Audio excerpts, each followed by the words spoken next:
হাসিনা কামালের নির্দেশেই জুলাই গণহত্যা হয়। ট্রাইব্যুনালে কথা জানালেন চৌধুরী আব্দুল্লাহ আল মামুন।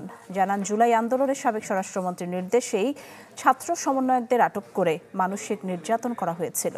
আন্দোলনে বল প্রয়োগ, আহত নিহতের জন্য এদিন ট্রাইব্যুনালের কাছে ক্ষমা চান তিনি। আসামি থেকে রাজসাক্ষী সাবেক আইজিপি চৌধুরী আব্দুল্লাহ আল মামুন। মঙ্গলবার সকাল 11:50 সাক্ষ্য দেয়া শুরু করেন জুলাই আন্দোলনের সময়ে পুলিশ প্রধানের দায়িত্বে থাকা মামুন। তিনি বলেন, 2018 সালের জাতীয় নির্বাচনের আগের রাতে 50% ভোট ব্যালট বক্সে ভরে রাখতে শেখ হাসিনাকে পরামর্শ দিয়েছিলেন ওই সময়ের আইজিপি জাবেদ পাটোয়ারির। পুলিশের গোপালগঞ্জ সিন্ডিকেট নিয়েও জবানবন্দি দেন তিনি। সাবেক আইজিপি ট্রাইব্যুনালে আরও বলেন, আন্দোলন দমনে মারণাস্ত্র ব্যবহার, হেলিকপ্টার থেকে গুলি ও ব্লক রেডের সিদ্ধান্ত হয় রাজনৈতিকভাবে। জানান, লেথাল উইপনের ব্যবহারের নির্দেশনা এসেছিল শেখ হাসিনার কাছ থেকে। আর সাবেক ডিএমপি কমিশনার হাবিবুর রহমান হাবিব, ডিবির হারুন ছিলেন মারণাস্ত্র ব্যবহারে অতি উৎসাহী। মামুন জবানবন্দিতে আরও বলেন, র্যাব 1-এ টিআইএফ নামে গোপন বন্দিশালা ছিল। অন্যান্য র্যাবের ইউনিটেও ছিল এমন বন্দিশালা। রাজনৈতিক ভিন্নমত ও সরকারের জন্য হুমকি হয় এমন মানুষদের ধরে আনা হতো এখানে। প্রধানমন্ত্রীর দপ্তর থেকে আসতো এসব নির্দেশনা। কখনো নির্দেশনা দিতেন তারেক সিদ্দিকী। আর আয়নাঘরে আটক ও ক্রসফায়ারের মতো কাজগুলো করতেন র্যাবের এডিসি অপারেশন ও গোয়েন্দা বিভাগের পরিচালক।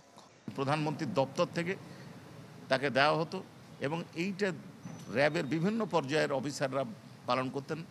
অ্যাপস এবং অপস এবং ডিজি ইন্ট এনারা পালন করতেন। এনারা নির্ধারণ করতেন কাকে আটকিয়ে রাখা হবে, কাকে হত্যা করা, ক্রসফায়ারের নামে হত্যা করা হবে এবং কিভাবে নির্যাতন করা হবে, এই বিষয়গুলো তারা ঠিক করতেন।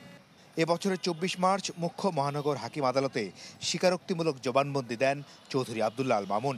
তিনি জানান, স্বইচ্ছায় আসামি থেকে রাজসাক্ষী হয়ে সত্য উন্মোচন করতে চান। আইজিপি হয়েও, র্যাব প্রধান হয়েও, ঢাকা রেঞ্জের ডিআইজি হয়েও উনি উনার সাবঅর্ডিনেটদেরকে কন্ট্রোল করতে পারতেন না। এই যে পুলিশের সাথে সরকারের সরাসরি যোগাযোগ হওয়ার কারণে পুলিশের চেইন অফ কমান্ড ভেঙে পড়ে এবং রাষ্ট্রীয় এই মদদে এই সকল অন্যায় অপকর্মগুলো হয়েছিল। এটাই উনি মূলত বলতে চেয়েছেন। এর আগে শেখ হাসিনা ও আসাদুজ্জামান খান কামালের বিরুদ্ধে জুলাই আন্দোলনে আহত শহীদ পরিবারের সদস্য, চিকিৎসক সহ 35 জন সাক্ষ্য দিয়েছেন। এ মাসেই এ মামলার সাক্ষ্য গ্রহণ শেষ হওয়ার প্রত্যাশা প্রসিকিউশনের। মাসুদুর রহমান, চ্যানেল 24, ঢাকা। ঢালাইয়ে দৃঢ়তা, নির্মাণে নিশ্চয়তা, প্রিমিয়ার সিমেন্ট, ঢালাইয়ের রাজা।